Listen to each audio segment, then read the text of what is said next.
Iran और America के बीच में हुए इस भयानक कन्फ्लिक्ट का सारे खबर तो आपको मिल ही चुके होंगे, लेकिन इस वीडियो में हम ईरान और अमेरिका, ईरान और इजराइल, ईरान और सऊदी अरबिया के बीच में हो रहे एक वॉर की चर्चा नहीं करेंगे। हम बात करेंगे कि इसका इम्पैक्ट डायरेक्टली भारत पे कैसे पड़ेगा। हम लोग इस पर चर्चा करेंगे कि डायरेक्टली पश्चिम बंगाल चुनाव पर कैसे पड़ेगा। आने वाले समय में जो बॉर्डर से सटे हुए राज्य हैं उनके चुनाव पर कैसे इफेक्ट पड़ेगा। ईरान और बाकी सारे देशों के बीच में जो ये वॉर चल रहा है, ये तनाव चल रहा है, इसके बीच में आपको बताएंगे कि आखिर ईरान के सुप्रीम लीडर की हत्या के बाद इसका डायरेक्ट प्रभाव कश्मीर पर कैसे पड़ेगा। दोस्तों, ये जानकर आपको बड़ी हैरानी होगी कि आखिर ईरान का सुप्रीम लीडर का डेथ होता है और उसकी गूंजे ईरान में कम बल्कि भारत में ज़्यादा सुनाई पड़ती है। भारत में कश्मीर में ज़्यादा सुनाई पड़ती है और ऐसे बहुत सारे राज्य हैं, उत्तर प्रदेश भी उसमें से हटा हुआ नहीं है।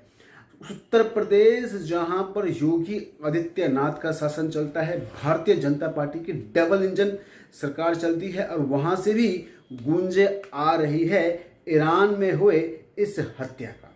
दोस्तों, इसके पीछे का वजह क्या है? इसके पीछे का वजह है प्योर 100% शुद्ध देसी राजनीति।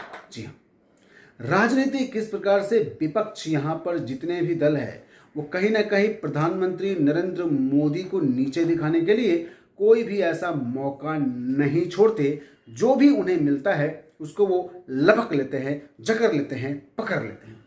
दोस्तों, ईरान और इजराइल के बीच का जो कन्फ्लिक्ट है लगभग 3 महीने से चल रहा था और इसका जो प्रभाव है शेयर बाजार पर भी काफ़ी देखने को मिल रहा था। तो शेयर बाजार पर कभी मार्केट कभी अप एंड कभी डाउन भी हो रहा था।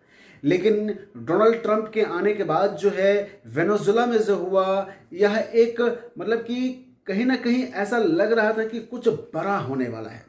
और बड़ा वेनेजुएला का जब घटना घटी तो उतना बड़ा नहीं हुआ, लेकिन ईरान के बाद जो है कहीं ना कहीं पूरे के पूरे जो मुस्लिम देश हैं, जहाँ जहाँ मुसलमान है वहाँ वहाँ कहीं ना कहीं कन्फ्लिक्ट होने शुरू हो गए, छोटे छोटे कन्फ्लिक्ट।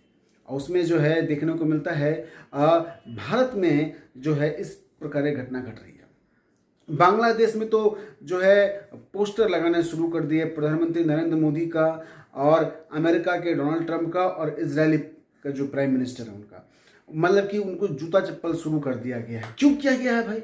इन तीनों नेताओं से इन लोगों को इतनी खासी दुश्मनी क्या वजह क्या है? इन सब के पीछे की जो असली वजह है कुछ और नहीं है, ये रुपया पैसा तेल वगैरह कुछ नहीं है, कट्टरपंथा है, कट्टरपंथी विचारधारा है। कहीं ना कहीं जो ये सुप्रीम लीडर ईरान के जो जिनका हत्या किया गया है उनसे यहाँ पे भारत में बैठे बहुत सारे मुस्लिम ऐसे हैं जो उनको काफ़ी ज़्यादा समर्थन करते हैं, उनके आइडियोलॉजी पे चलते हैं। कश्मीर में भी उनका आइडियोलॉजी पे काफ़ी मतलब कि मुसलमान भाई जो हैं उनके समर्थ में हैं।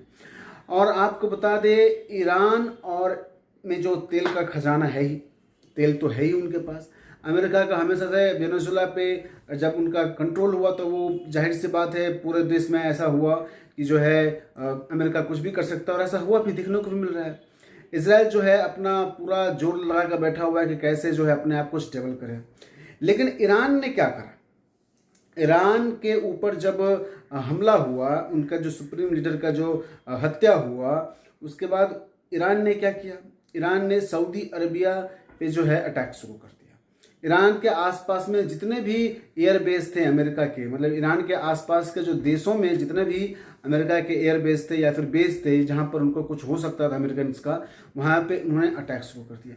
यहाँ तक कि यह भी देखने को मिला है कि दुबई के कुछ होटल्स वगैरह पे भी जो है मिसाइल दागी गई है। हालांकि इसका कुछ बड़ा इम्पैक्ट नहीं हुआ है, लेकिन इम्पैक्ट तो हुआ है ईरान का, काफ़ी बड़ा खामियां हुआ है। भारत में प्रधानमंत्री नरेंद्र मोदी ने एक बैठक बुलाई, इमरजेंसी बैठक कहे आप या फिर कुछ भी कहे। भारत के रक्षा मंत्री भारत के जो गृह मंत्री है सब के सब एक्टिव हो चुके हैं।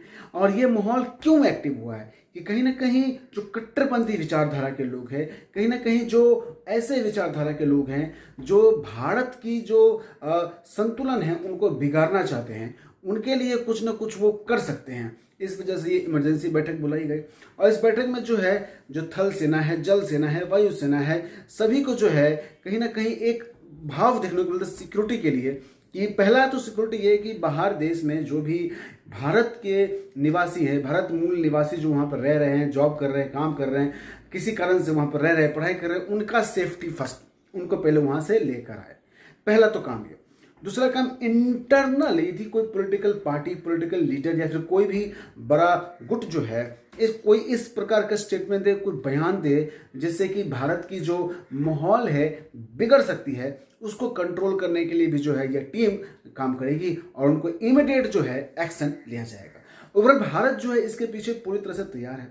मगर दोस्तों ये जो घटना घटी है आने वाले समय में लगभग हफ्ते भर पकड़ लीजिए आप, ये पूरे भारत नहीं पूरे वर्ल्ड में जो है अप एंड डाउन का माहौल रहेगा। और भारत में भी जो कट्टरपंथी विचारधारा के जो लोग हैं, जो घोर विरोधी मोदी है, वो कट्टरपंथी हो या ना हो, कट्टरपंथी विचारधारा के हो या ना हो, वो मुस्लिम हो या ना हो, ब्राह्मण हो या ना हो, हिंदू हो या ना हो, क्रिश्चियन हो या ना हो, लेकिन यदि वो मोदी विरोधी हैं, भारतीय जनता पार्टी विरोधी हैं, तो वो कुछ ना कुछ ऐसा काम करने का प्रयास जरूर करेंगे जिससे जो है कहीं ना कहीं भारत का ही नहीं बल्कि पार्टी का भी छवि खराब हो। ऐसे में देखना यह है, सतर्क भी रखना है कि ऐसी कोई घटना हो तो हमें अपने आप को किस प्रकार से जो है सावधान रहना है। खैर दोस्तों, यदि आपको हमारा रिपोर्ट पसंद आया तो कमेंट जरूर करें। इसके अलावा आपको क्या लगता है आने वाला एक हफ्ता जो है ये जो मुस्लिम समाज है, भारत के जो मुस्लिम समाज है, भारत के जो भाई मुस्लिम हमारे हैं, वो किस प्रकार से और किस तरफ जाएंगे?